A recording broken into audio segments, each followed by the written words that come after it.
दोस्तों नमस्कार। दोस्तों साहिब हिंद के मन की बात का जो बजट आता है वो लगभग होता है 8 करोड़ रुपए।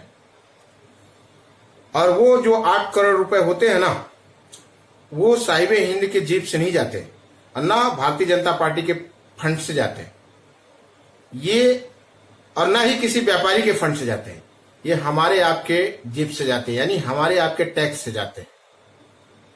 और एक प्रेस कॉन्फ्रेंस में कितना लगता है? मात्र 2000 रुपए।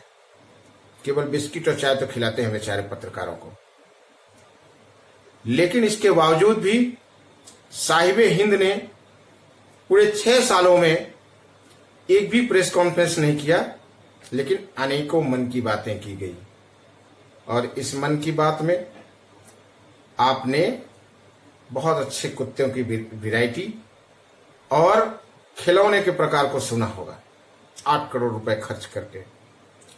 चलिए, जैसा कि आप बहुत अच्छे नागरिक हैं इस देश के, मोदी जी के हर बात को आंख और कान बंद करके आप सुनते हैं और दिमाग को बंद करके मानते हैं। तो अगर आपने खिलौने खरीद लिए हो, वैसे कितनी विचित्र सी बात है और कितनी मजेदार बात है ना, कि जिस व्यक्ति ने खिलौना कभी खेला ना हो क्योंकि वो तो चाय बेच रहा था, जिस व्यक्ति ने पत्नी ही छोड़ के भाग गया हो, बच्चे पैदा नहीं किए तो खिलौना खरीदने का सवाल ही नहीं उठता, तो फिर जिसको बच्चे ही नहीं उसको क्या पता कि कैसे उस बाप से जाकर के पूछिए ना, कि जब एक बच्चा उसकी गोद में खड़ा होकर के और किसी खिलौने के दुकान पे जाकर के किसी खिलौने के लिए जिद करता है और उस बाप के जेब में पैसे उस खिलौने के को खरीदने के लिए नहीं होते हैं, तो उस पर क्या गुजरती है और फिर कैसे उस खिलौने के खरीद को अपने बच्चे को देता है, ये तो वो समझेगा जिसके पास बच्चे होंगे। लेकिन फिर भी ज्ञान दिए जा रहे हैं। चलिए, आपने ज्ञान लिया होगा निश्चित रूप से, मुझे पता है, क्योंकि आप अच्छे नागरिक हैं। तो अगर आप खिलौने खरीद चुके हो, कुछ लोगों ने अच्छी दाग बांध लिए होंगे प्रधानमंत्री जी के बताए हुए बिरादरी को, नस्ल को। वैसे कोई भी डाक बांध लीजिए, चलेगा, क्योंकि कुत्ते कुत्ते ही होते हैं। कोई भी कुत्ता बांध लेंगे आप।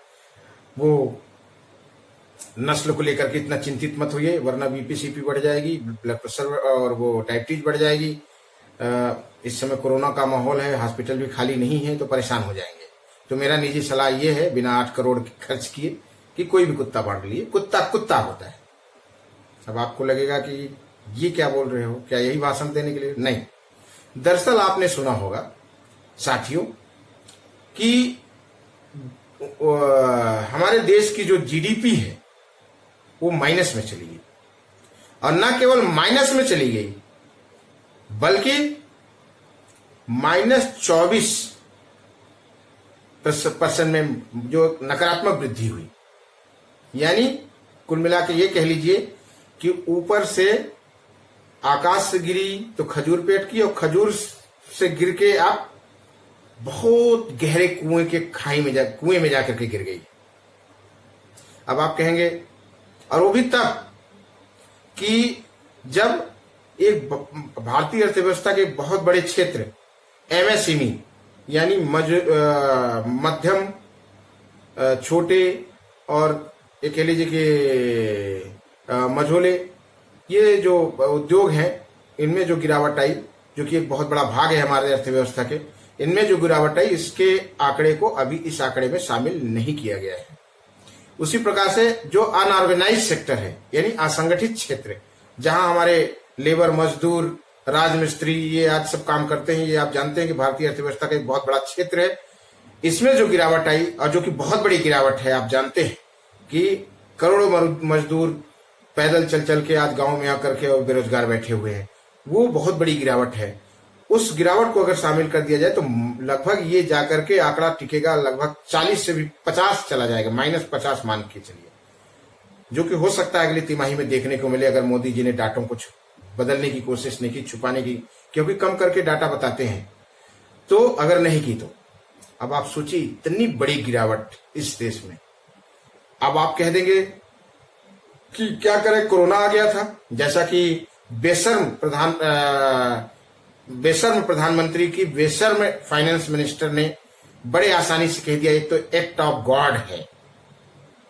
आप भी मानते होंगे एक्ट ऑफ गॉड है, लेकिन जरा याद करिए, दिमाग पे जोर डालने की जरूरत है कि 2014 से जब से नरेंद्र मोदी जी प्रधानमंत्री बनी है तो शुरू के 2 तिमाही ऐसे थे जिनमें जीडीपी के आंकड़ों में वृद्धि हुई है। लगभग 8.6% के आसपास कुछ था, ऐसे ही दूसरे में भी कुछ लगभग ऐसे ही था, आप देख सकते हैं एनएसओ में। और दूसरी, और ये क्यों आया था, क्योंकि ये यूपीए गवर्नमेंट के मनमोहन सिंह जी के कार्य थे। अब फिर उसके बाद लगभग तीसरी चौथी तिमाही से 2014 के तीसरी चौथी तिमाही से लगातार इकोनॉमी हमारी गिरती चली गई है। ये बात और है कि 2014 और 2016 के बीच में कम गिरावट हुई, लेकिन जब से याद करिए नोटबंदी हुई और नोटबंदी के बाद की जो तिमाही हुई तो हमारी इकोनॉमी लगातार धुआंधार गिरती चली आई और आज तक गिर रही है, धड़ाधड़ गिर रही है और गिरते गिरते खाई में चली गई। तो क्या आप मानेंगे कि एक्ट ऑफ गॉड है? क्या 2014 में कोरोना था, 2015 में कोरोना था, 2016 में कोरोना था, 17 में कोरोना था, 18 में, 19 में कोरोना? तो भाई अभी 4-5 महीने में हुआ ना। और फिर हम मान लेते हैं कि कोरोना आ गया, संकट आ गया देश में। तो आप तो कह रहे थे कि हम जो अपने देश की इकोनॉमी में हमने इतनी आर्थिक वृद्धि कर दी है कि हम $5 ट्रिलियन लेके जा रहे हैं। अरे $5 ट्रिलियन वाले, आपने 6 वर्षों में क्या इतना पैसा भी नहीं कमाया कि 1 साल तक अपनी अर्थव्यवस्था को महफूज कर रख सको? आप बताने लगे इंटरनेशनल मापदंड, अमेरिका की अर्थव्यवस्था गिर गई है। ये बहुत विचित्र बात है आजकल साथियों। कोई भी बात हुई थी तो नेहरू जी ने ऐसा कर दिया था, और फिर अब कोई तेल में वृद्धि हो गई, तेल के दामों में वृद्धि हो गई, डीजल और पेट्रोल में बराबर रेट हो गया तो फाइनेंस मिनिस्टर जी आए, सॉरी वो सूचना प्रसारण मंत्री जी आए, अब बड़े गुस्से में बिल्कुल तमतमाए हुए। ऐसा लग रहा था कि जैसे उनकी वजह से नहीं, सरकार की वजह से वृद्धि नहीं हुई, बल्कि जनता की वजह से वृद्धि हुई, जनता की नाकामियों की वजह से वृद्धि हुई, सरकार की नाकामी से नहीं। और आकर के इतने गुस्से में तमतमाए हुए, कभी आप यूट्यूब में देख लीजिएगा या कहीं फोटो मिलेगा तो, कि बोले कतर में आंतरिक विद्रोह हो गया है, फलाना हो गया, ढिकाना हो गया, तो हम कुछ नहीं कर सकते। कोरोना भी आया तो बोल दिया अमेरिका में बहुत ज्यादा कोरोना है तो हम क्या कर सकते हैं। और फिर अब वृद्धि हुई तो गोदी मीडिया आप देखिए चला रही है, अमेरिका में भी माइनस गिरावट हुई है बहुत तगड़ी, और बता दिए कि अरे हद हो गई झूठ की। गोदी मीडिया लगातार चला रही है कि -32% जीडीपी में गिरावट आई है अमेरिका में, जबकि वहां के अखबारों को मैंने भी पढ़ा है, अमेरिका के अखबारों को इंटरनेट में मैंने पढ़ा और आप लोगों ने भी पढ़ लीजिएगा। ये -9 पॉइंट समथिंग से लेकर के 10 के आसपास है जो रियल डाटा है। यानी पूरे विश्व में जो 20 सबसे बड़ी अर्थव्यवस्थाएं हैं उनमें से सबसे खराब हालत भारत की है। उसके बाद ब्रिटेन की है जो -20.9 में है। लेकिन साथियों ये कंडीशन है, कितना झूठ। अब आप कह लेंगे कि ठीक है हम मान लेते हैं ये एक्ट ऑफ गॉड नहीं है, ये एक्ट ऑफ नोटबंदी है, एक्ट ऑफ जीएसटी है, एक्ट ऑफ झूठप्पन है जो लगातार झूठ बोला जा रहा था, एक्ट ऑफ मूर्खता है, एक्ट ऑफ अनप्लानेड जो सिस्टम चला, कोई प्लानिंग नहीं थी वो है। ये सब एक्ट ऑफ है, भगवान का दिया हुआ नहीं है, एक्ट ऑफ गॉड नहीं है। एक्ट ऑफ जो अनपढ़ है, अनपढ़ प्रधानमंत्री है, एक्ट ऑफ अनपढ़ गृह मंत्री है, एक्ट ऑफ उसके अनपढ़ साथी हैं, और जो कि एक्ट ऑफ दुनिया भर के फालतू में आईटीशन और अंधभक्त है। ये सबका मिला जुला परिणाम ये अर्थव्यवस्था का गिरा हुआ स्वरूप है साथियों, न कि एक्ट ऑफ गॉड और न कि कोरोना की वजह से केवल गिर गया है। मानता हूं कोरोना का काल का कुछ उसमें निश्चित रूप से सहयोग है, उसमें उसको नकारा नहीं जा सकता और हम नकारते भी नहीं, लेकिन ये केवल कोरोना का दिया हुआ परिणाम नहीं है। अब आप कहेंगे कि हो गया, ठीक है ये हो गया तो हम क्या कर सकते हैं, हमारे ऊपर क्या है? असली प्रभाव तो हम ही आप पे पड़ना है। उधर तो अंगने में नाचे मोर, कोई टेंशन ही नहीं है। फाइनेंस मिनिस्टर तो प्याज ही नहीं खाती हैं, खाना भी छोड़ देंगी। कोई प्रॉब्लम ही नहीं है, लेकिन हम आप भी तो खाना नहीं छोड़ सकते ना, हम आपको बच्चों को पढ़ाना नहीं छोड़ सकते ना, पढ़ाना तो पड़ेगा, बच्चों को पालना पड़ेगा ना। और आप सोचिए जरा, कितनी बड़ी मूर्खता की बात है कि अंबानी से, आप जरा सोचिए, अंबानी की अगर 2-4 लाख रुपए या 10-150 करोड़ रुपए उसका नुकसान हो जाए तो उसको क्या फर्क पड़ने वाला है। लेकिन अगर हमारा 150 रुपए भी चला जाता तो साल भर की अर्थव्यवस्था गड़बड़ हो जाती हमारे आप जैसे लोगों की। ये तुलना आप सोचिए, अमेरिका जिसका शुरू से जीडीपी की जो वृद्धि रेट था वो लगभग क्या कहते हैं 15, 16, 17, 18, 19, 20 तक जो पूरे विश्व में सबसे ज्यादा था, उसकी तुलना भारत से, ये तो वही बात हो गई ना कि अंबानी की तुलना जो उससे एक प्राइवेट गांव में प्राइमरी स्कूल में पढ़ाने वाले टीचर से की जाए या पान की गुमती वाले व्यक्ति से की जाए जो पान की गुमती चलाता हो। कितनी बड़ी मूर्खता इस देश में चल रही है, जरा आप समझने की जरूरत है। और आप आगे आप सोचेंगे कि आखिर इसका प्रभाव हम पे क्या पड़ेगा। दरअसल साथियों, अर्थव्यवस्था का सिद्धांत है कि अगर लगातार 2 क्वार्टर में हमारी अर्थव्यवस्था माइनस में अगर जाती है या किसी देश की अर्थव्यवस्था माइनस में जाती है तो उसको मंदी का देश घोषित कर दिया जाता है। और जो कि हमारे देश में जो अर्थशास्त्री और जो बौद्धिक लोग बता रहे हैं वो लगभग साल भर ऐसा माइनस में ही रहने की उम्मीद है। और अगले बार तो अगर और शायद बढ़ जाएगी, क्योंकि उसमें एमएसएमई और अनऑर्गेनाइज सेक्टर यानी संगठित क्षेत्र के आंकड़ों को भी जोड़ दिया जाएगा तो लगभग -40 पहुंच जाएगी। तो ये मंदी के कगार में है। और फिर इसके बाद जब आगे चल के लगातार ऐसी कंडीशन बनी रही सालों साल तो हमारा देश दिवालिया घोषित कर दिया जाएगा। फिर न तो हमारे देश में कोई इन्वेस्टमेंट करेगा, न तो हमारे पास हमारा आरबीआई जो सेंट्रल बैंक है इस कंडीशन में रह जाएगी कि वो मुद्रा छाप पाएगी। महंगाई बहुत ज्यादा बढ़ जाएगी जो कि एक आम आदमी सोच भी नहीं सकता कोई सामान लेने का। हमारे पास पैसे देखने को नहीं रह जाएंगे, पैसा रह ही नहीं सकता। नौकरी वैकरी की तो बात ही छोड़ दीजिए कि नौकरी भी मिलेगी, क्योंकि जब इंडस्ट्री ही नहीं रहेगी तो नौकरी कहां से होगा, इन्वेस्टमेंट तो भी नहीं आएगा तो नौकरी कहां से। वैसे इन्वेस्टमेंट तो 2014 से नहीं आ रहा है, जब से माननीय प्रधानमंत्री नरेंद्र मोदी जी बने हैं। हवाई जहाज के लेकर के कटोरा लेकर के पूरे देशों में घूमते रहे कि हम इन्वेस्टमेंट लेने आए हैं, बताते रहे भारतीयों को, हमारे देश के लोगों को। लेकिन वास्तविकता यह है कि 6 सालों में 1 रुपए इन्वेस्टमेंट नहीं हुआ है। आप जाकर के आंकड़ा देख सकते हैं। तो ये कोई नई बात नहीं है कि इन्वेस्टमेंट नहीं आया, लेकिन जो संभावनाएं थी वो भी खत्म हो गई। अब ये 4 साल तो गुजार लेंगे हमारे आपके जो सरकारी संस्थान है बेच के, रेलवे को बेच करके और जो ओएनजीसी को बेच करके अपना खर्चा चला लेंगे। इसके बाद जय श्री राम झोला लेके चल देंगे और हम आप न तो हमारे बच्चों को शिक्षा मिल पाएगी और न तो अच्छे स्वास्थ्य मिल पाएंगे, न सड़क, बिजली, रोड, विकास, कुछ नहीं। यानी हमारी देश की अर्थव्यवस्था कोलैप्स और हम आज फिर से 1947 के पहले वाली स्थिति में जाकर के खड़े हो जा रहे हैं। और अगर हमारे देश को चलाना होगा तो हमें जो इंटरनेशनल मॉनेटरी इंस्टीट्यूशन है जैसे कि IMF, international monetary fund, world bank, ADB, Asian development bank और ये तमाम जैसे अंतर्राष्ट्रीय संस्थाएं, उनसे हमको लोन लेना पड़ेगा।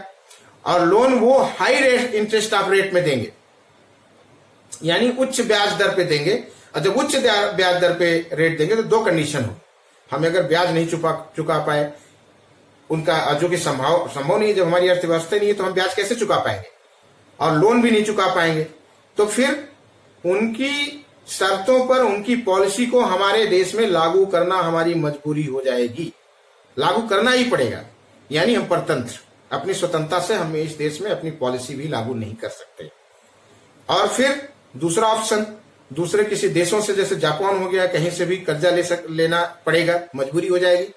और जब वहां से हमें लोन लेना पड़ेगा तो वो भी उच्च इंटरेस्ट रेट पे देंगे, हाई ब्याज दर पर देंगे। और जब हाई ब्याज दर पे देंगे, उच्च ब्याज दर पे देंगे तो फिर हमें फिर वही ब्याज चुकाने में हमारा पैसा चला जाएगा, जो कमाई होगी, और लोन हम वापस नहीं कर पाएंगे तो उनकी शर्तों को हमें मानना पड़ेगा।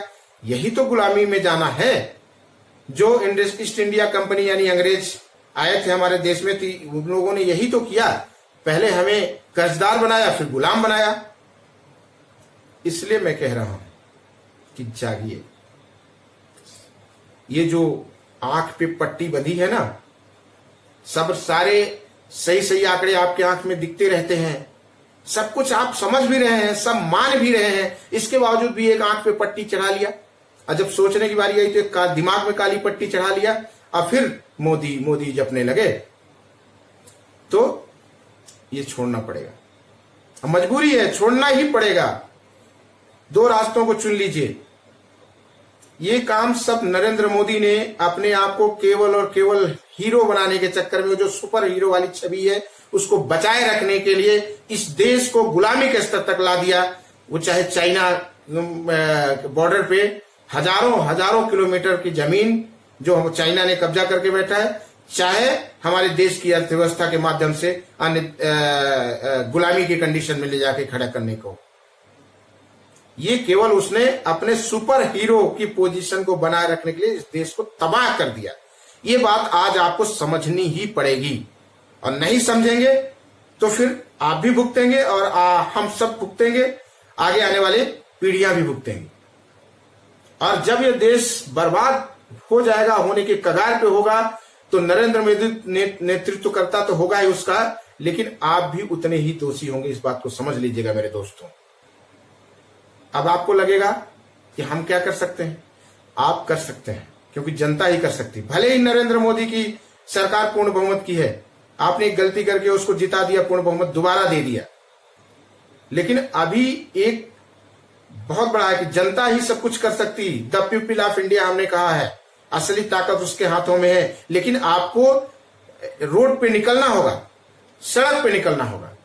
अपने क्षेत्र के जो भारतीय जनता पार्टी के सांसद हैं, चाहे वो किसी भी पार्टी के सांसद हो, उनको घेरिए और उसको बोलिए कि ये दबाव बनाइए कि क्या कहते हैं वो सबसे पहले नरेंद्र मोदी जैसे मूर्ख प्रधानमंत्री को प्रधानमंत्री के पद से हटाए, नरेंद्र मोदी जैसे मूर्ख व्यक्ति को और उनके मूर्ख साथियों को हटाए।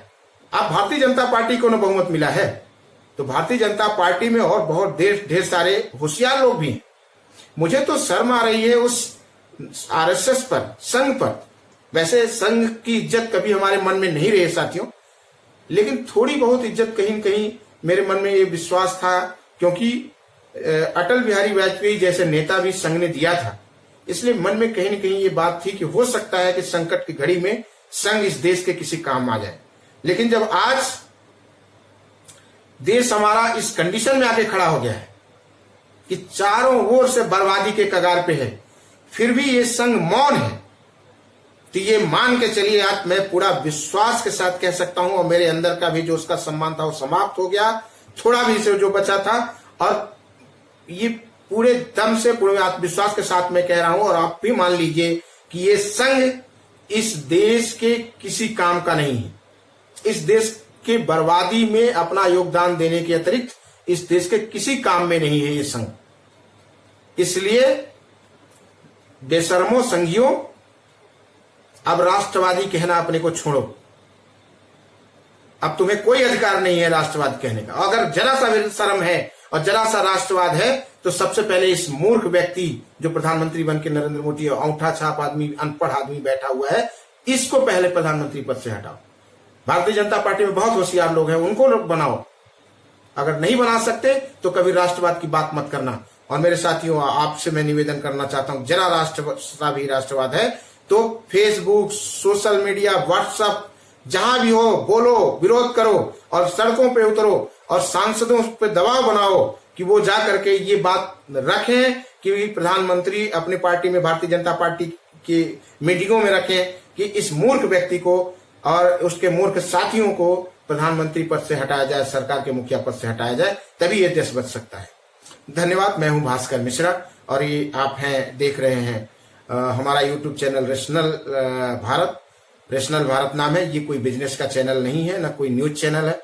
ये केवल एक ऐसा प्लेटफॉर्म है जहां तार्किक विमर्श हो सकता है, तार्किक बातें रखी जा सकती हैं, और आप भी चाहें तो कमेंट बॉक्स में जाकर के अपना सुझाव दे सकते हैं, तार्किक बातें लिख सकते हैं। जो भी सुझाव हो, गालियां भी चाहें तो दे सकते हैं, कोई दिक्कत नहीं है, सबके लिए स्वागत है। जो भी आपको करना हो उसमें लिख सकते हैं।